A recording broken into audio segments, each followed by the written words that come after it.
Welcome to another episode of Systematic Geekology. This is a space where we seek to create and cultivate healthy conversations between those things we geek out on and the philosophical and theological questions that often arise out of our fandoms. Like, what does it mean to be human? What makes a hero? What makes a villain? How do the stories and narratives we geek out on shape how we live in the world? We are your priest to the geeks. We aren't all ordained, but we see ourselves as mediators at the intersection of geek culture and going deeper in our faith. We don't always have to agree, but we do respect each other, and we see everyone as a beloved child of God. Everyone geeks out on something, so come geek out with us and enjoy the show.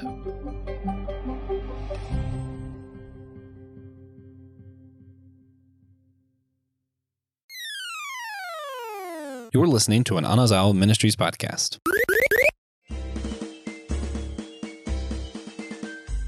Who will lead the call for America?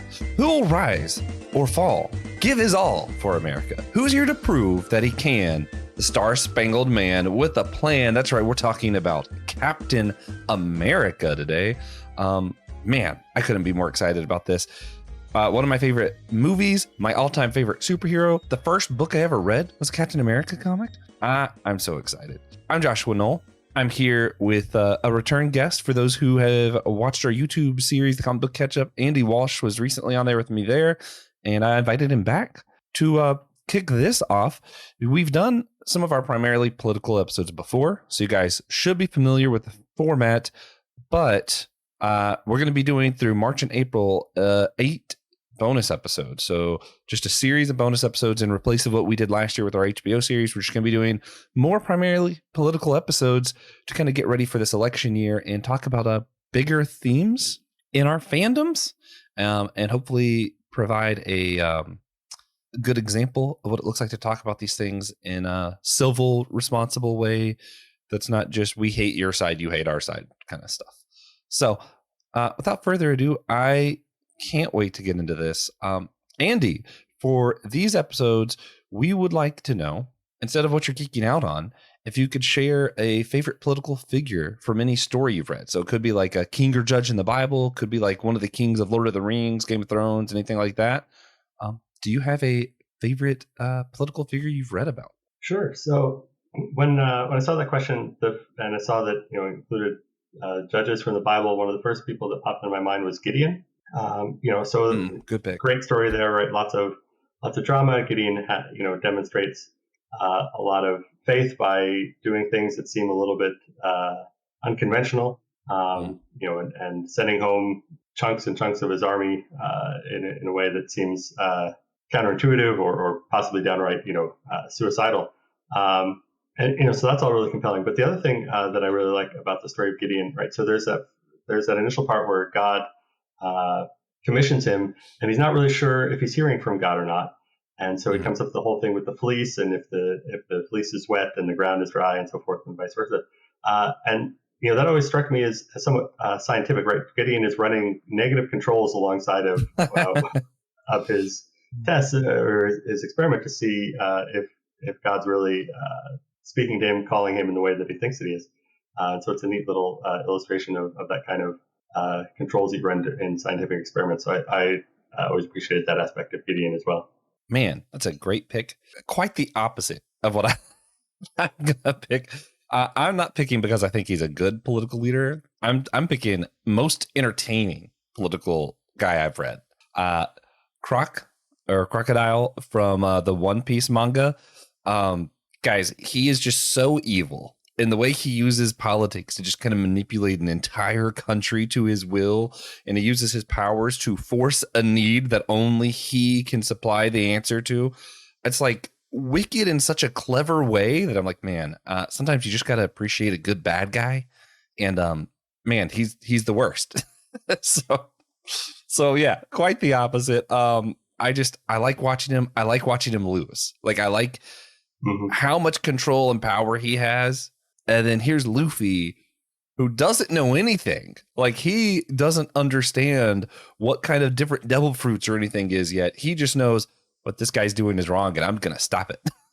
And it does. And you're like, yeah, it's just beautiful. It's beautiful. That's all. All right. So I did want to real quick shout out one of our patrons, one of our supporters, Aaron Hardy. Thank you so much for making this show possible. And everybody listening, if you could rate and review our show on Podchaser, Spotify, or Apple Podcasts, we'd really appreciate that. If you're watching on YouTube, smash that like and subscribe button, please. And if you want to hear more episodes like this, you can go down in the description. We'll have a link to all playlist of all of our episodes that are part of the primary political series that we're doing. So without further ado, let's jump into the main topic today. My man, Captain America, the man with a plan. Guys, he's my favorite superhero. I really couldn't say enough about like my relationship to Captain America. I grew up reading Captain America comics.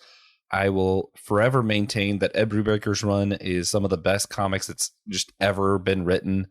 Yeah, I love him. I loved the movies from beginning to end. They've always been some of my favorites. He's been one of my favorite characters.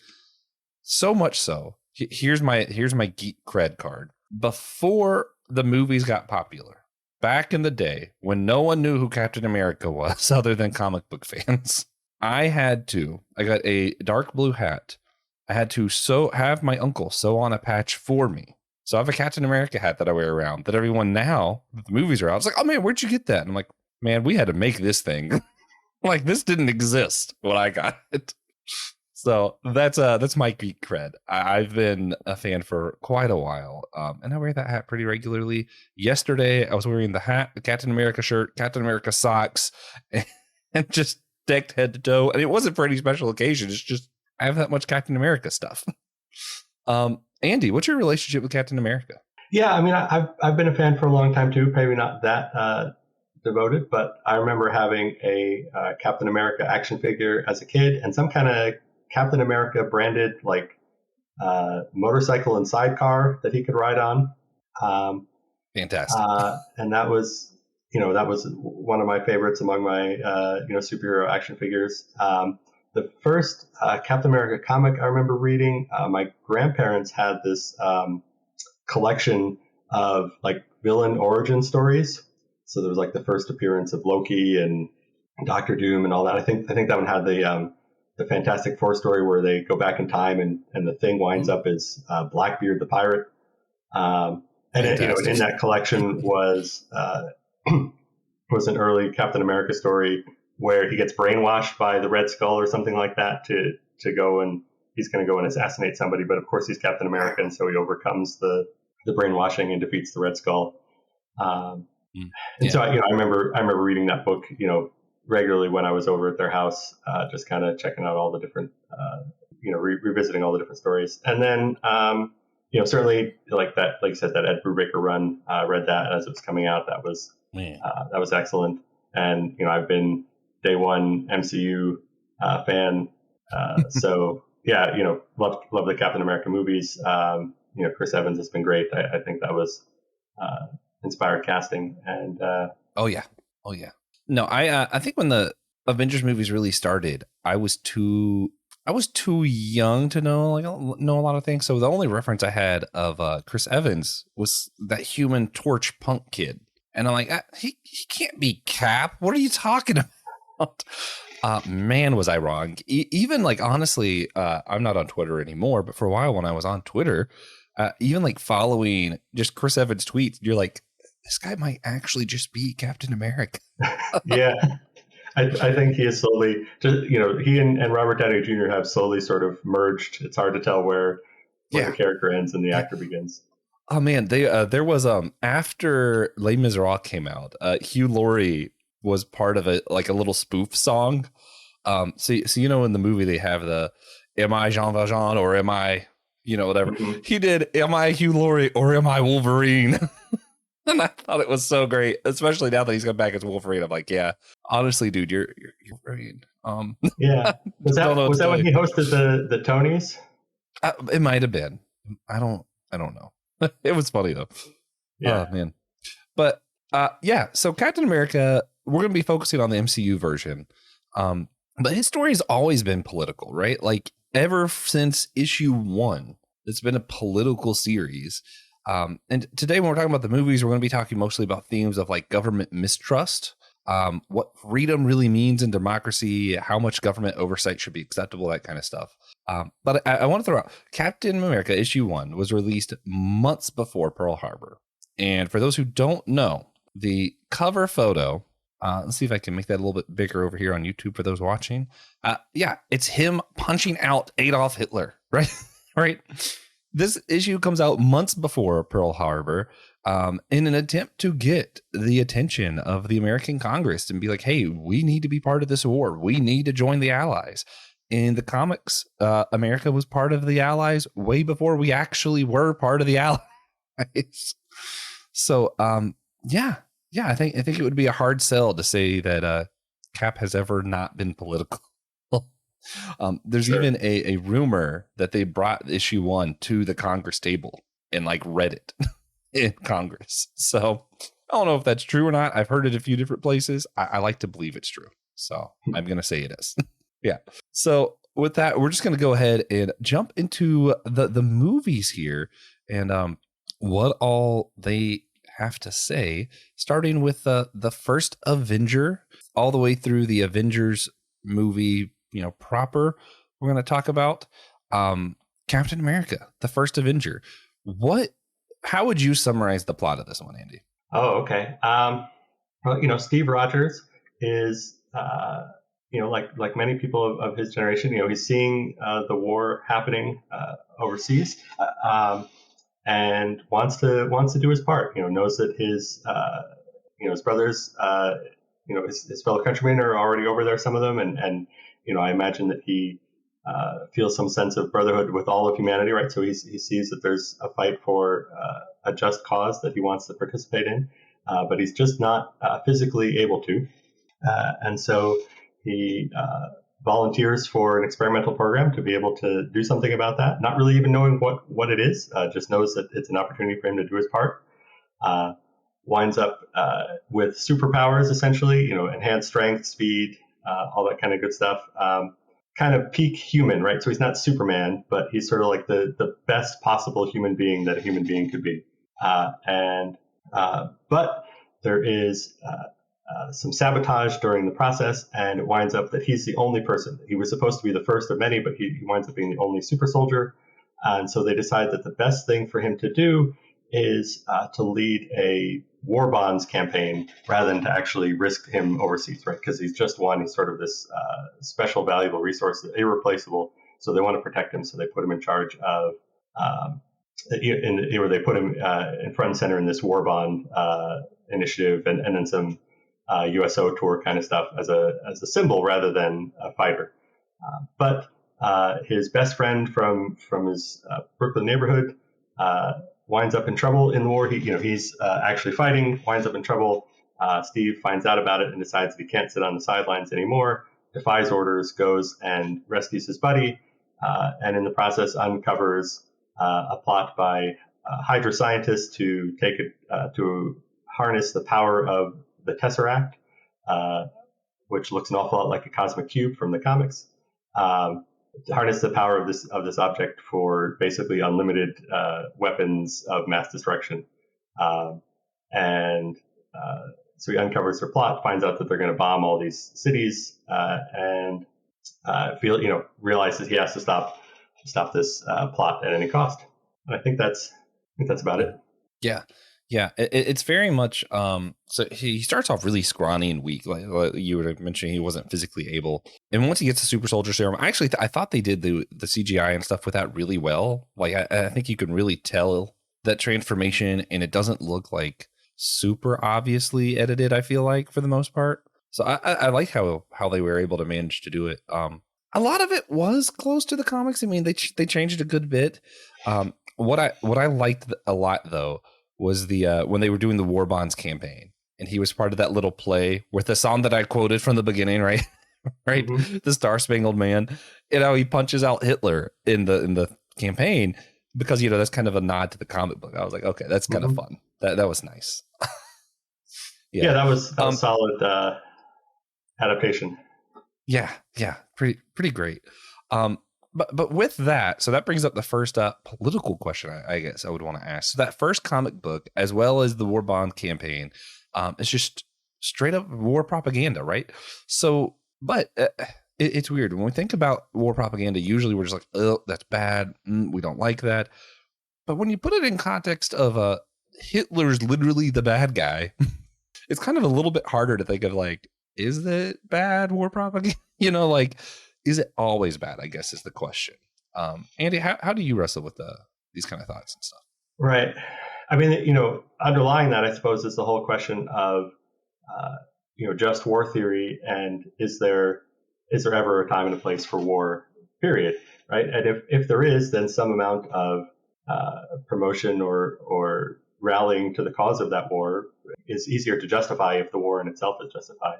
And World War II is always the first on anybody's mind of if there was ever a just war, surely that meets the criteria.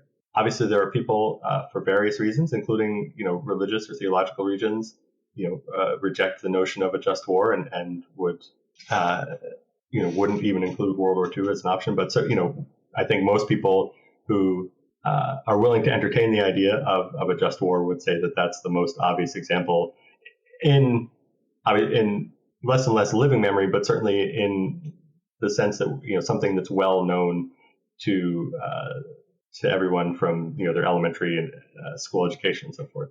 Right? There may be other wars in the past that we're less familiar with that were equally well characterized, along moral lines, but that's certainly the one that everybody goes through now.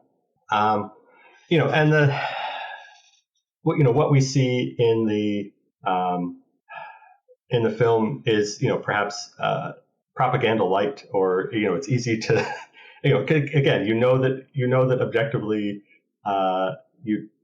Hitler is doing things that violate various standards of international rule. Although maybe some of those came afterwards because of that, but but it's hard not to retroactively look back and say what they were doing was just flat out wrong.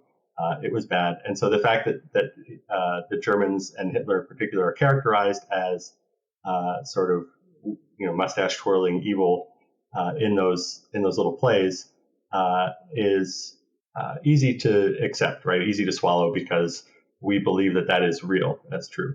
But it definitely is playing with that line of in other contexts, right? We demonize people, we other people as a way of making it easier to justify violence against them, and that isn't the right way to go. And the fact that it's Hitler makes that easier to overlook. But it's hard.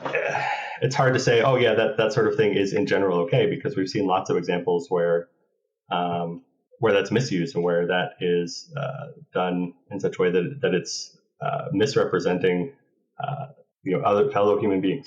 Yeah. The just war theory stuff's interesting. So I tend to be closer to like Augustine's version of just war, that where I see this.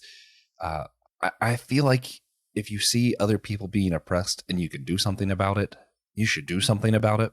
And I do understand why people disagree with that. War necessitates killing, and anytime there is killing, that is ending the life of someone who was made in the image of God. Like I think theologically, I do understand people being against war in general. I just tend to think more of almost like a weight and balance. I feel like a just war, when you're going after those who are oppressing others, it should only be justified if basically you're freeing more lives than you're taking, if that makes sense. Because at the end of the day, if you don't do that war, more lives are actually at stake. Even if they'll live, but they're oppressed, that's not really living. So that's where, and it's a difficult subject. Like, I'm not saying, I don't even think World War II was easy call by any means. What's weird to me when we're talking about like the propaganda part, though, this is what I've been trying to pinpoint for myself. When I think of the Captain America issue 1 being made to make a statement that we should be in a war, in my mind, that's free speech. That's a good thing. I'm glad that was out there because it was a viewpoint that needed to be expressed.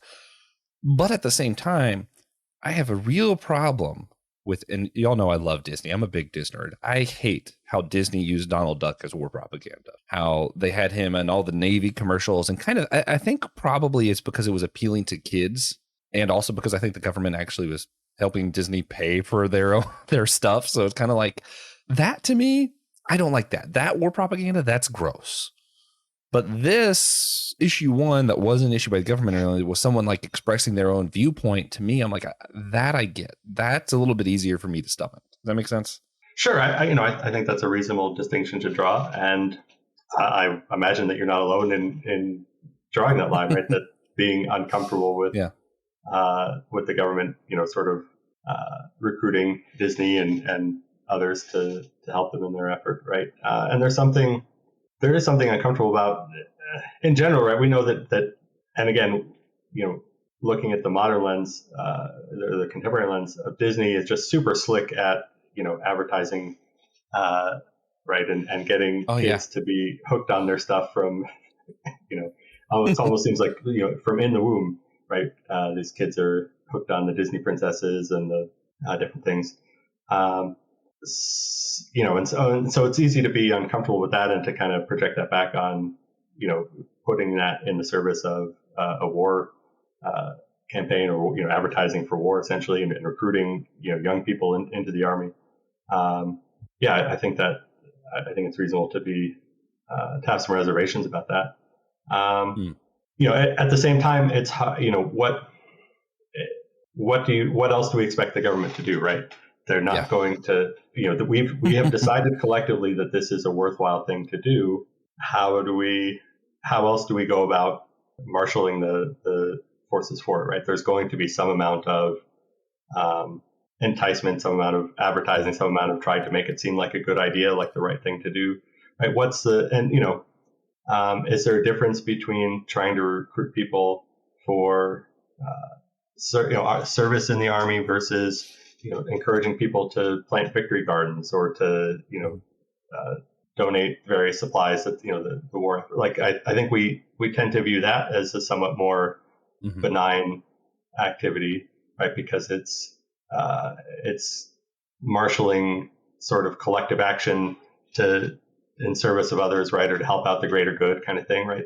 I don't know that I've seen as much critical of like those kinds of campaigns, but doesn't, it's kind of fits in the same category of it's advertising / propaganda for a war effort, right? Hi, my name is TJ. I'm here to tell you about the Systematic Ecology shop. That's where we post all of our merch. It is hosted on Creator Spring, and we have a ton of really cool merch, mostly clothing. We have hats, extra soft t-shirts, sweaters, hoodies, and more. Our hosts wear them all the time. It's actually super comfy. We have glassware, mugs, which everybody loves a good mug. Fill out your cupboard. Get rid of some old ones, which is the part that I never do. That's why I have too many cups. We have cloth bags, posters, and it's really stuff. We like to put our icons on there. We like to put quotes, things we've come up with. And it's cool. It's a cool way. And a lot of it is pretty subtle too, to show support for one of your favorite shows. And my personal favorite is actually our SG dad cap, which I haven't been reluctant to buy it because now I have to wear hats at work and then I get tired of wearing hats. But it's really cool. It's really understated. It is our logo right here. And then it says Systematic Ecology on the back. It's great. It's a really good hat. We have a few of them floating around. Check it out. And if we could all just rock the SG dad cap in public, I think that'd be pretty sweet. Yeah. And even like just thinking of myself still, I guess there's a lot of nuance here, because I'm even thinking of I love The Three Caballeros. I think it's a hilarious movie. It's an acid trip at the end, but it's funny. It's entertaining. The music's pretty good. I don't like some of the misogyny in it, but whatever. It was made in a certain time and place. But that movie was definitely that was still war propaganda. It was just America trying to reach out to the Brazilians and other South American countries to have them on our side instead of having them join the other side. So they were trying to like build this bridge of, hey, look, these people are cool too. And for some reason that seems better to me, where I'm like, I still don't love that, the government's hands in Disney, but at the same time, it's like, if the end result is you just trying to be nicer to another country and teach kids that these other countries have something to add and, of value to the world, that seems good still. Like it's hard to draw just a hard line of, is this good or bad war propaganda, Right. Yeah. Yeah. So with that, we gave no one any answers, as I always do. Christian's listening and he's infuriated because he's like, oh, Josh is just doing that thing where he doesn't give us answers. You're right, Christian. And I'm going to keep doing it. As we go ahead and move over to, when you ask me what my favorite movie is, depending on the day, I'll give you one of three answers. It's really a three-way tie between Captain America, the Winter Soldier, Star Wars, A New Hope, and Indiana Jones, Temple of Doom. So I love a chance to talk about one of my all-time favorite movies. This was one of the few times, actually, it's the only time in my lifetime that a movie's been in theaters that I was genuinely surprised by what happened. I truly did not expect them to bring Hydra back or any of that stuff. Like, I thought it was too comic booky. They weren't going to go there. Man, they went there. So Captain America, Winter Soldier, it's his best friend Bucky from the first movie turns out was frozen, had mind control. He keeps getting put on ice, being brought out as like an assassin. At the same time, the American government is developed a program to see who are potential threats and take them out before they do bad things. So we know, I think Stephen Strange was on that list. This was the first time his name was mentioned, was during this movie. But they had like a list of people who, these are people we're watching, and we're going to be able to use this program to tell when they're about to do something bad and stop them before bad things happen. And the idea was it's just going to add to safety because no one will do the bad things. I'm oversimplifying it, but that was kind of the government's plan. Nick Fury was a part of that. And Steve Rogers is like, hey, wait a minute. That's not freedom. Holding a giant gun to everyone's head is not freedom. And to him, freedom was more valuable than safety. So he didn't like that. He was going against that. At the same time, he's dealing with this Winter Soldier storyline. Of course, in the end, what happens is the government, who had these giant guns they're about to point at everyone's head, has actually been infiltrated by Hydra. Hydra has managed to stay alive this whole time. The people who worked with the Nazis, they're back. They're in the American government. They're in S.H.I.E.L.D. They're everywhere. And Cap's basically having to start an uprising and, as Barney would say, nip it in the bud. They actually get too much control. And I think, at the end, it's kind of like, look, Cap was right. We shouldn't give the government the ability to do stuff like this. And that actually kind of feeds into the Age of Ultron Avengers 2 storyline, where Iron Man's like, I'm going to build an armor suit around the whole world. And that way, we'll be protected. And of course, by building a giant weapon that can, navigate the whole world, he put the whole world in danger. And Cap was, of course, really mad at that too, because he's like, this is bad. We don't want this kind of thing. So a lot of times, you have the storylines from the Captain America movie feeding into the Avengers movies. I think this is a really good example of that, where the MCU is struggling with the idea of how much government oversight is too much government oversight. And is safety and freedom at odds with each other? And if so, which one's more important to you? I thought it was really well done. I loved the story. I loved the Hydra reveal. I loved Nick Fury's fake death in the movie. Like, it's just a fantastic movie. But anyway, to get more to some of the themes here, I'm gonna throw it to you. See what you think. Do you think government prevention is the same thing as government control? So like how they were trying to prevent evil from happening by, having these things that were monitoring us with some kind of program. Is that the same thing as government control? That is an interesting question. Right. And it's, one of the challenges with, these movies is sometimes they take things that are so over the top, right, that it's easy to pick a side. It's easy to say, oh yeah, you shouldn't put giant, guns in the sky and just start, shooting down citizens that have committed no crime just because your predictive algorithm says that they might someday. Right. But then, okay, so that's a metaphor. So then what do you map that onto? And then it's easy to map that onto things that are not so cut and dry, but you've carried over that, obviously.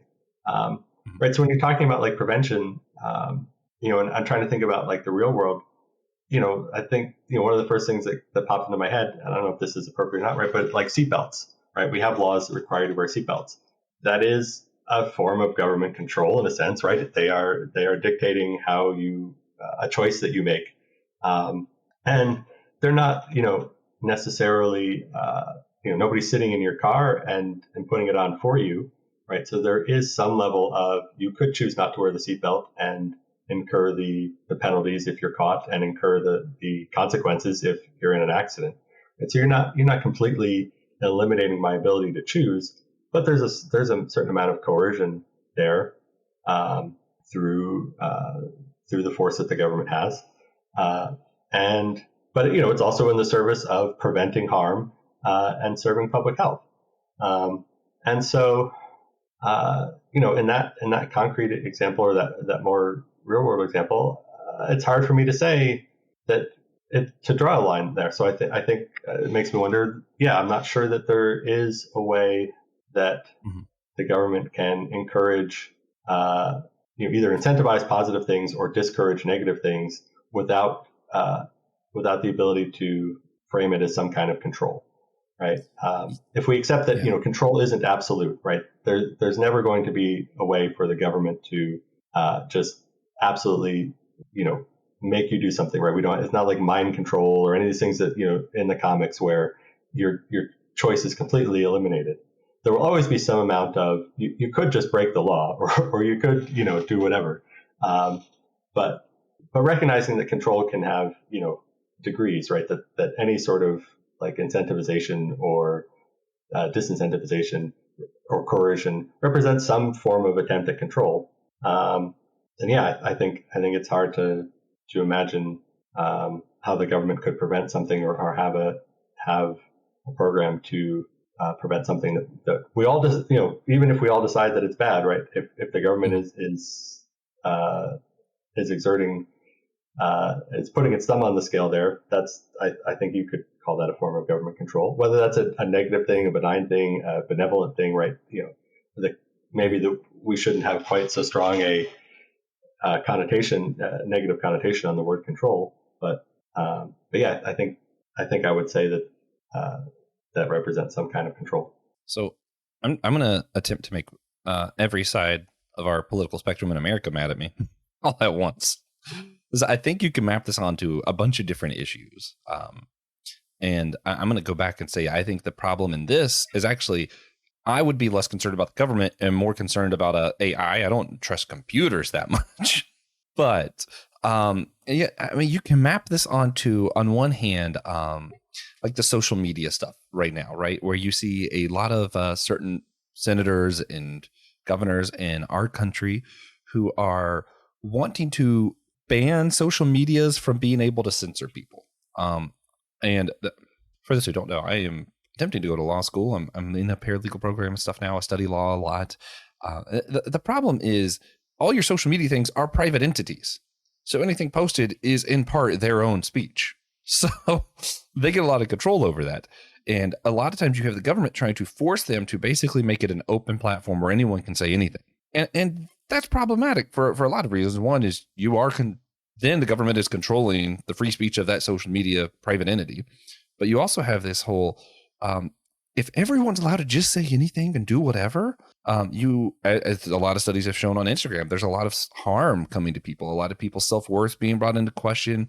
You have people who are being verbally attacked and abused over these mediums, false information getting out and corrupting our whole nation. Like, it's like, maybe there should be some censorship there, and maybe it shouldn't be from the government, right? So I kind of see that on the one side. But you can also map the same issues that are brought in this movie into gun control today, right? Yeah, I mean, pretty point blank, that is safety versus freedom, right? Right.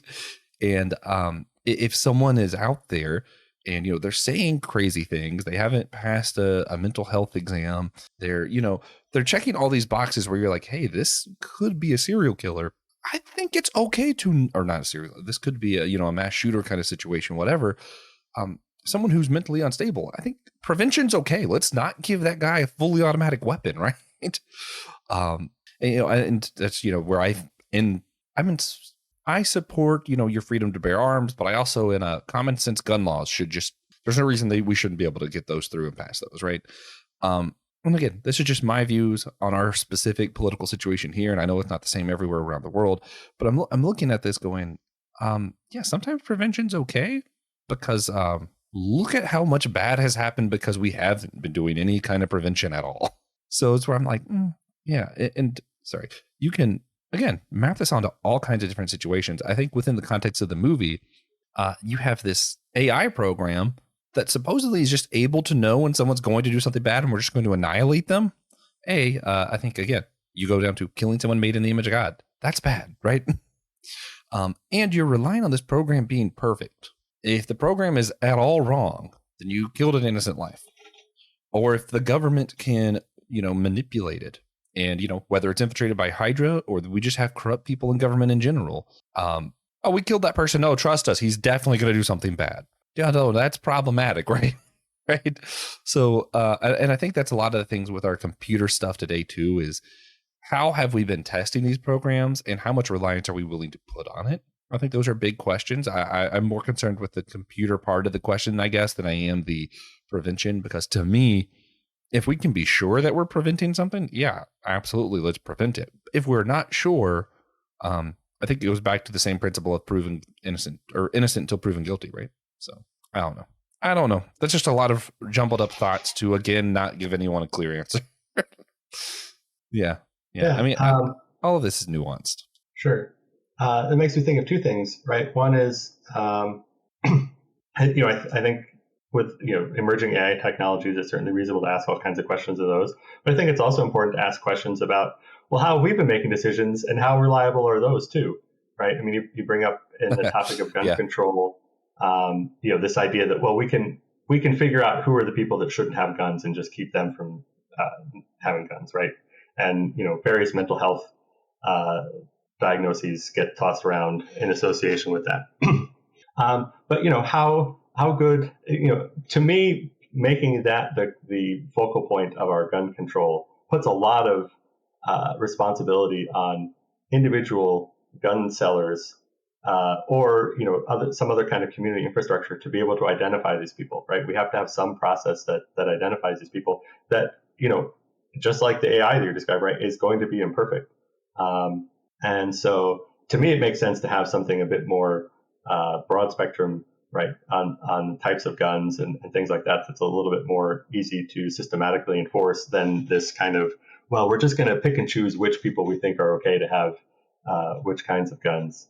I think that process is just as potentially flawed as if you were to assign an AI to that challenge. Just because we're more comfortable with human decision making doesn't necessarily mean that human decision making is superior in that case. But the other thing, it made me think of that I've been seeing recently is a lot of these questions of AI in education and students. When is it okay? When is it not okay for students to use AI to help with their assignments?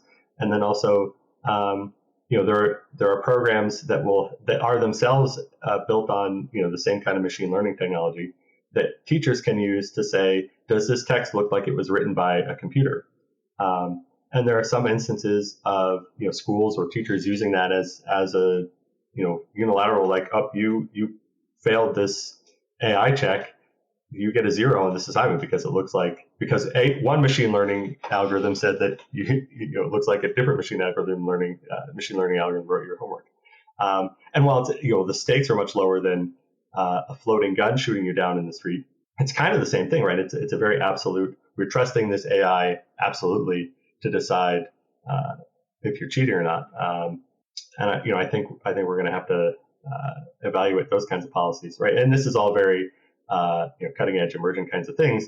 And I don't blame teachers for being like, well, I need something, right? I need some way of adapting to this very rapidly emerging situation. But it does feel a bit it raises that same question of, well, what can that AI ever be wrong, and what are the consequences if it is? Mm-hmm. And do we need some way of ameliorating that process so that it's not so drastic when it is wrong? And schools really are one of the best case studies when you're talking about this safety versus freedom thing, right? Not only with like the gun safety stuff I was talking about earlier, which again, the common sense gun laws, if you go to David French's stuff, he writes a lot about that, and I typically agree with him. I also do agree that we should do different types of gun control for, no one really needs a fully automatic weapon. That's a whole other conversation. With the schools, I think of like some states now are outlawing certain stuff being taught in schools, right?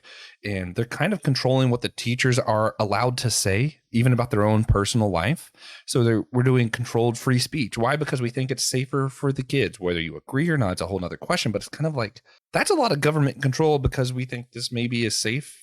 And then you also have some states where it's like kids can come out with, transgender or whatever to the teacher, and the teacher's not even required to tell the parents because they think that's safer for the kids. But it's also kind of like, wait a minute, we're overstepping the family. The government's overstepping the family at that point, which is that right or not? I don't know. But you do have to look at these things and throw up some red flags of what is more important here. Is it the safety? Is it the family? Is it the kids' own freedom?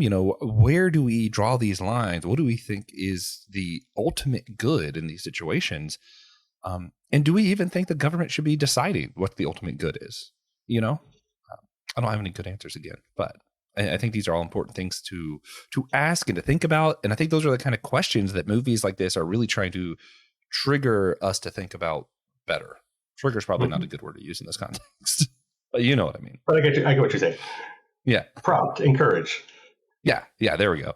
All right. So let's go ahead and move on to the last chapter with Steve Rogers, Captain America. The Civil War movie, Captain America Civil War, which kind of leads into Infinity War and Endgame. Some of what happens here, the repercussions really affect those big movies at the end of the Thanos Infinity Saga kind of stuff. Andy, would you go ahead and summarize some of Steve's story through Civil War through Endgame? Sure.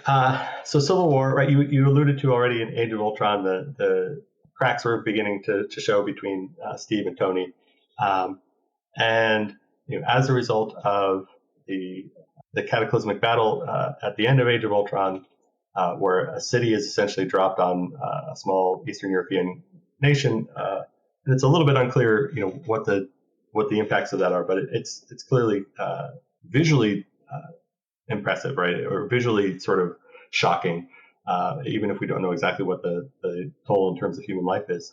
And so a nebulous UN-like world government decides that superheroes need to be registered and tracked, and that their actions, they're going to basically treat it as the world police, and they're only allowed to go and act where this international oversight committee decides they're allowed to act.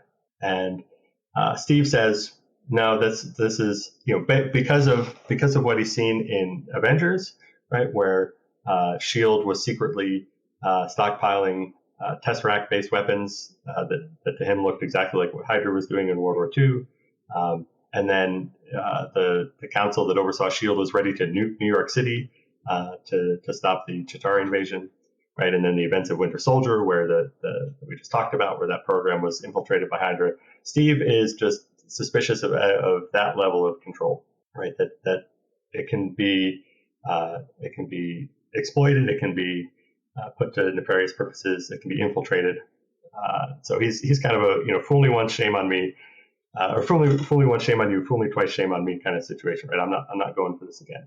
Whereas Tony has a lot of guilt about his involvement in the events of Age of Ultron, his involvement in the existence of Ultron, and so he thinks that there does. He's willing to sign up for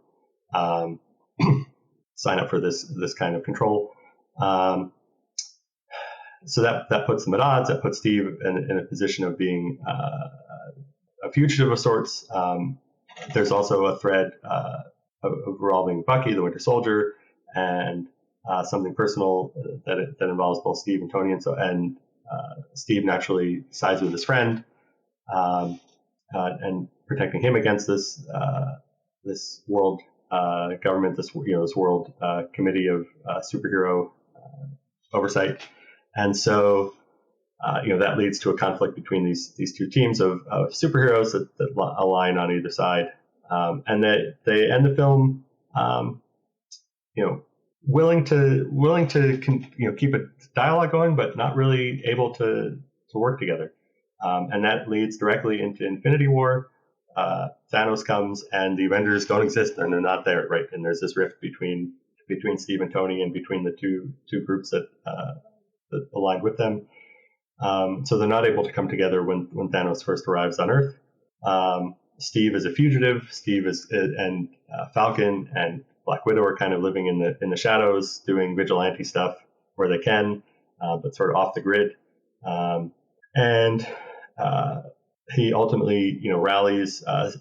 They are trying to rally forces to stop Thanos, but separately, Tony winds up off Earth. Steve winds up working with Black Panther and Wakanda to put together a force to protect the Mind Stone in Vision's head in Wakanda. All of that fails because they're not able to coordinate and work together. And Thanos wipes out, gets all the Infinity Stones, wipes out half of life in the galaxy or the universe, in an effort to make a more sustainable world.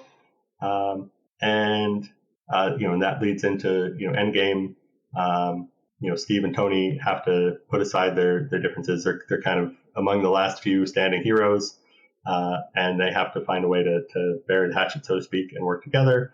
And not to spoil all the details, but I don't think anyone will be surprised to learn that they're able to do so. They come together. There's a great moment where the two of them are reunited along with Thor for a final Trinity showdown with Thanos before the cavalry arrives. I wouldn't say everything is fixed, but certainly the lives of those half the people that were snapped out of existence, those people are brought back with a variety of repercussions that I'm not sure that they've fully unpacked or resolved even now 30 years later. Yeah, we're still wrestling with what happened with Infinity War and Endgame, where literally all of existence was snapped out because two grown men couldn't get along. Yeah. Man, I love all these movies. Endgame's actually probably my least favorite of the three, ironically. I didn't like the time travel cop out. I was like, that just seemed like lazy writing. I'm sorry. I know. When they said the phrase "time heist," that was to me one of the greatest two-word phrases in the English language. I was very excited by that concept. Well, I'm glad you enjoyed it. No, I mean, I enjoyed parts of it still. I love Captain America being able to hold Mjolnir and just beat the crap out of Thanos. That was great. No, what's interesting with these movies, it's still building on that. Is government oversight, government control too much, whatever. I think at the end of it, because it's weird, depending on how corrupt the government is, kind of depends on who you feel like might be right? Like if the government was completely honest and good, man, Cap ruined a bunch of stuff for no good reason. And that's where you see, man, if Cap would have just went along, we could have made it through Infinity War, all that stuff. Later on, when you get to Falcon Winter Soldier and you see all the terrible stuff the government did during the snap, you're like, oh, no, maybe Cap was right. Mm-hmm. So it's kind of like, whose side really? And I think a lot of it comes down to this utilitarian argument versus more of a principled argument, where there's a moment in Civil War where Tony is like, hey, I don't necessarily agree with this either, but if we join up now, we can control where this goes. We get a voice. If we don't, we're just going to be subjects. And Cap's like, hey, it doesn't matter what the end result is. It matters what is and is not right. And to him, to give all this power to a corrupt government was not right. Even if you thought it might end up with a better result than standing your ground at that moment. Which, of course, they brought up the quote that Cap says about standing like a tree, except they have, who was it? They have Peggy's daughter saying it, right? Am I thinking right? Yeah. Yeah, niece. Yeah. But they still had the quote, which I thought was great. Standing like a tree next to the river of truth. And you're like, yeah, that's it. That is the Cap line for me. And you see that here, where is it principles or is it utilitarian? Is it we're doing what makes the most sense, the ends justify the means kind of thing, or are we let's stay by our principles because we don't necessarily know what the end is going to be. And for those who've listened to the show for a long period of time know that I'm just against utilitarianism in general, because I'm like, yeah, utilitarianism to me takes a lot of arrogance and you assuming you actually do know what the end result will be. If you don't have that level of arrogance and you realize you don't actually know what the end result will be, I think you got to just stand by your principles and your values. So here, that's what Cap does. And I like that. Even if you disagree with his values, he's standing by what he believes. I think that's an important thing to do. Tony is more just trying to be practical. And here's what I think the ends is going to be. And actually, me and my best friend have been arguing since this movie came out on who was right, Cap or Tony. So I think they handled that pretty well. I don't think it's pretty clear on who was actually right at the end. Whose side were you on? Did you have a side? I mean, in the context of the story, and especially with the Bucky of it all, it's hard to argue with Cap's decisions to protect Bucky, right? And I think the folks on his team are a little bit more likable. And so it's easier to kind of root for them. Plus, they're set up as the underdogs and what have you. With the possible exception of Spider-Man, right? Who wants to root against Spider-Man, especially that's true. Teenage, high school kid Spider-Man. But that aside, right? It's I think it's easier to root for that group of people. But there is that same kind of thing of, well, if we map this more into the real world and we think about that for a second, like, these people have tremendous powers. Maybe not somebody like Cap, but certainly somebody like Wanda or Vision, right? You can understand the impulse to, it's almost a gun control argument of, right? They have this capacity to do things to cause much greater harm than the average person does just with their own two hands. And so, you can understand the impulse to want to regulate that, control that, however you want to frame it. So it's hard to, in the abstract, to say, well, the Superhero Registration Act is completely wrong.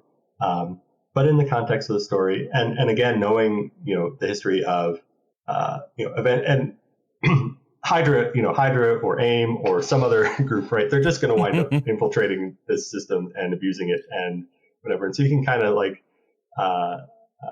use the rules of narrative to say that that's a reason not to have this registration act and not to have this oversight, because in story terms, it's not going to work out. But that logic doesn't work out in the real world. And so I think this is an interesting way to think about. You mentioned government corruption, institutional corruption. I think that's exactly the challenge that we're facing right now. Of there's a lot of mistrust in our institutions. And at least some of that is warranted, right? And so that leads to a lot of uncertainty. It introduces a lot of noise into our political process, where the processes that should lead us to true conclusions, we can't trust them, and so we have to take a lot more of that into. People feel like they have to take a lot more of that into their own hands. If I can. Be forgiven for mentioning another podcast. I just No, we do it a lot. Listened to. It's an old episode of Sean Carroll's podcast, which now I can't remember the name of. The physicist Sean Carroll does a podcast, and he had Cory Doctorow on like 4 or 5 years ago. But I'm just now going through older episodes, and he was talking a lot about this. And he brought up the notion, and this is pre-pandemic. He was talking about vaccine concerns and people who are question vaccine safety because of their suspicions about the pharmaceutical industry. He's like, on some level, when these people say the pharmaceutical industry has some weird incentives and have done things that we don't entirely buy into, if they were talking about opioids, they'd have a point. They'd be talking about that. They would be justified in their mistrust. The data around vaccines are different than the data around opioids, right? And so we have reasons to think that they are safe in a way that we have reasons to think that opioids were not. But that lack of trust, that has been fostered in the pharmaceutical industry, it has some basis in reality. And so that's an institution or a set of institutions, both the combination of the companies and the regulatory bodies around them, that we just don't have the same level of trust in that we used to, and that impacts our decision making. That's an example. I live in the world of public health, and so those are the kinds of things that are on my mind more often. But there are plenty of other government institutions that you can point to and say, I have this concrete reason for being suspicious of them, or they have failed in this way in the past. And so it's a little bit of it isn't paranoia if they really are out to get you kind of logic. Yeah. But unfortunately, when you lack that, when you take away that grounding, right, then that distrust can lead you in all kinds of directions that don't necessarily correspond to reality. And so that doesn't mean that anything you might imagine accusing them of is correct. It just means that there is reasons to be. It doesn't mean that trust has eroded somewhat, and we need to figure out how to build back that trust in these institutions, or build these institutions better such that they are trustworthy again, because that is kind of a necessary component of civil society and a functioning society on the scale that we operate on. Yeah. I know we're already over time a little bit, but I'm just going to share a couple more thoughts. We're going to run through Sam Wilson probably pretty quickly. He's not done too much as Cap yet in the MCU. But I thought it was interesting. You mentioned Scarlet Witch and Vision, and I think that brings up even some of the X-Men stuff that you'll probably be a part of conversations later on when we talk some of the X-Men complications of all this. But on the one hand, yeah, absolutely, Cap shouldn't be able to run around with a gun completely unsanctioned, right? Right. Tony should definitely not be able to have a full-on tank attached to his body unsanctioned. But then when you get to these people who, well, Scarlet Witch, it's just who she is. Can you really sanction someone for existing? Like, oh, because you exist, you're a weapon and we need to do something about that. That seems problematic, because then you're kind of regulating someone simply because of who they are. And that gets into our questions of like race. A lot of times America has done that, where we thought certain races were more dangerous, so we regulated them, right? It gets into questions of like the LGBTQ community of like, can we regulate what someone's allowed to do with their own body, abortion, that kind of stuff. And it's like, this question gets a lot messier when we're getting into regulating people for being people, as opposed to regulating some guy running around with a gun. Yeah.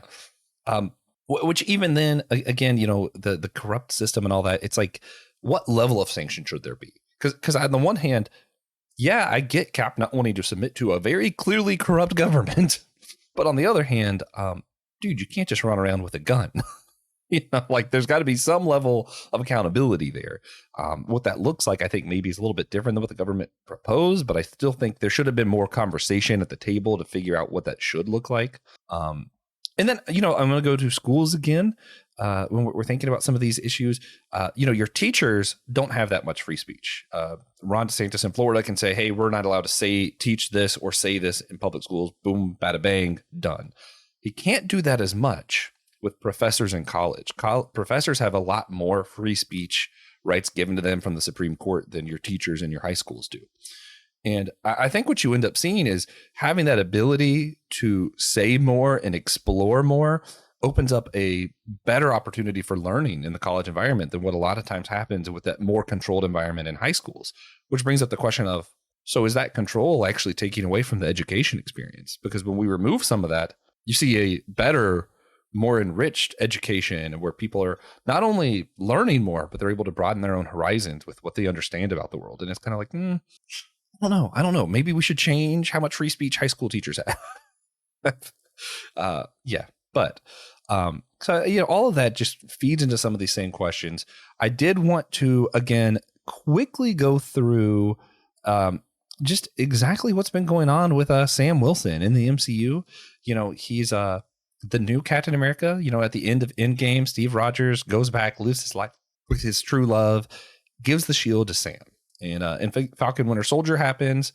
Sam's question is like, oh, I don't really want to be this. I think I'm going to be my own person. It's too much pressure to bear the shield because that comes with a whole legacy of how great Steve Rogers was. And he couldn't. Eventually, it kind of comes to this realization that the world needs that symbol of America, not in the sense of American government, because if you notice, Cap is not American government. Often he goes against the American government. Cap stands more for American values of freedom, of being against government control is kind of an American thing, really.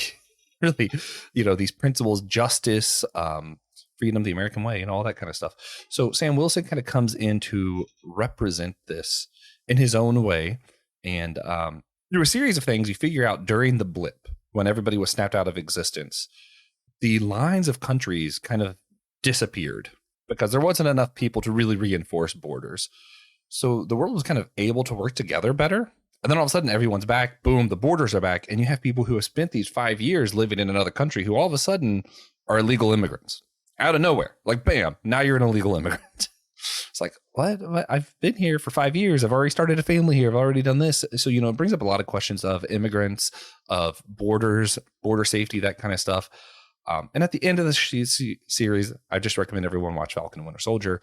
When Falcon does finally own up to his mantle as the new Captain America, he gives this speech of just kind of responsibility, the responsibility of the government and responsibility of individual citizens, not to, some of this other stuff we're talking about of oversight or any of that, but rather just the responsibility to just treat others well, to not put people through unnecessary garbage for our own political means and for our own gain and that kind of stuff. I think it was a beautiful speech there at the end of what justice truly should look like for all, not just with the border stuff, but just with people's safety, with people's lives, with people's ability to enjoy who they are. It's a beautiful speech. Really look up that speech. But yeah, do you have anything you wanted to say about the Sam Wilson Captain America run? Sorry. I think the other important piece of that that is touched on somewhat in that show and references another really great Captain America story from the comics, the origin of Isaiah Bradley and Eli Bradley. Yeah, is that right? That was good stuff. This idea that, Steve Rogers wasn't the first American super soldier. He was the first white super soldier, and there was a history of experimentation on black soldiers and black people beforehand to kind of get the kinks worked out, so to speak. And maybe that's not such a great word, choice of phrase, but the reality is that they went through this experimentation process and it didn't go right every time. And there are men who are left with physical and mental consequences of that, and they're not allowed to talk about it.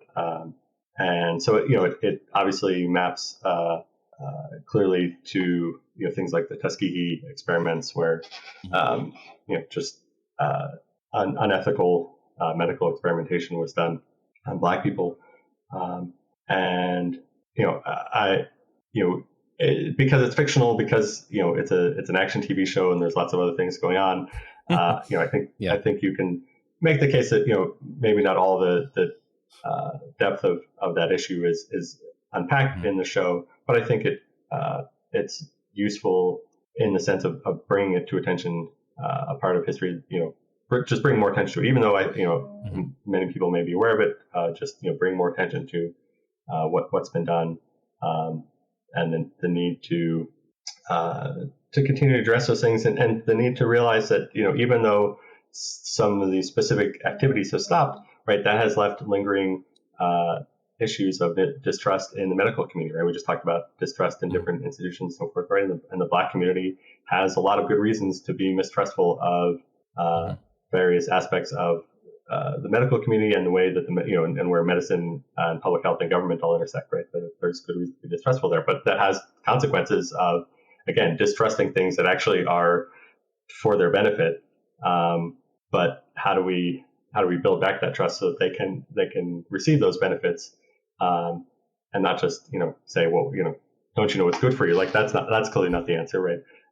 It's building back that trust and restoring relationships, and restoring confidence. So reckoning with that real history is important, and so in that sense, I appreciated that aspect of the show, even though I'm sure there's plenty to criticize there in terms of, well, why didn't they get into this, or they could have handled this better, what have you. But Yeah, no, for sure. And that, that even adds to, there was a certain scene where the cops pulled him over when he's not in costume because basically implied just because he is in fact a person of color. And you're kind of like, oh yeah, this is gross.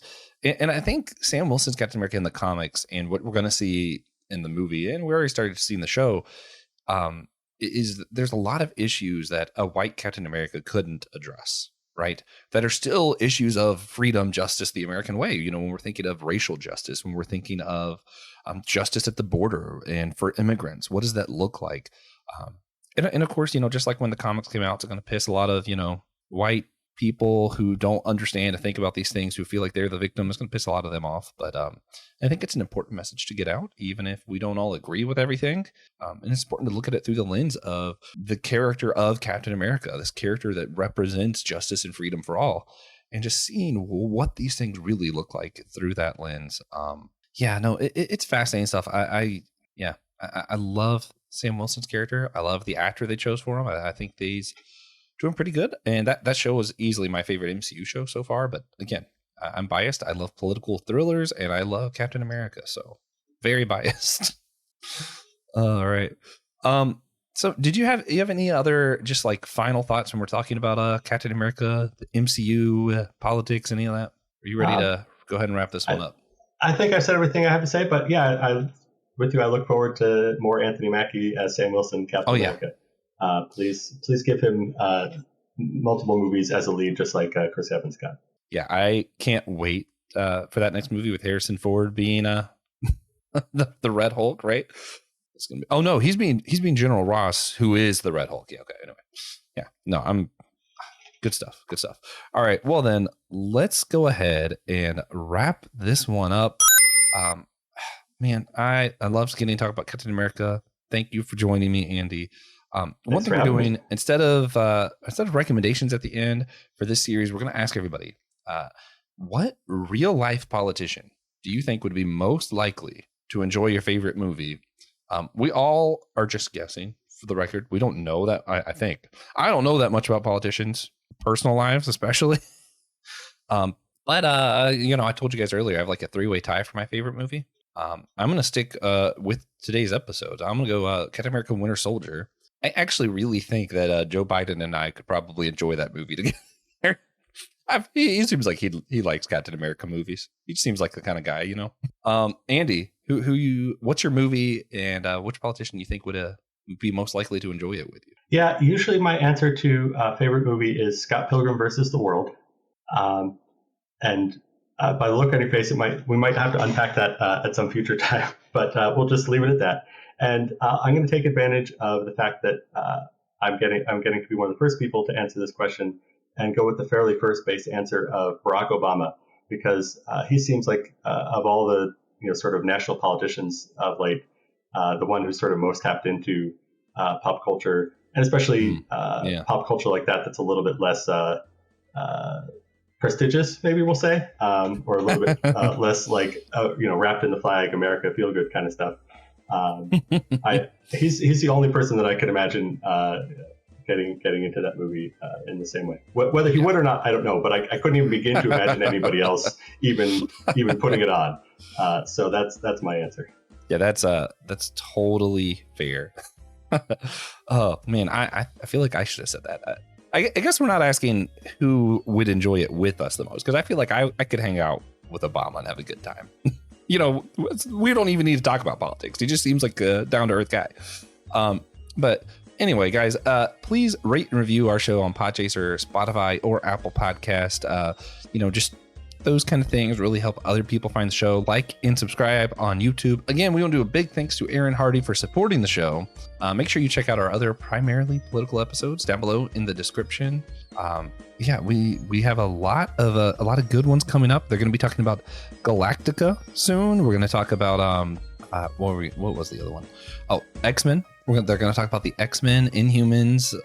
We're going to do an episode on Fallout, the Fallout series video games. So we got a lot of really fun ones coming up for the next 7 weeks. And past that, we'll be doing some more, but right now we're just doing 8 weeks of bonus episodes with these. So tune in, don't miss any of it. It's going to be a great time. And thank you guys for listening. Remember, We're all a chosen people, a geekdom of priest.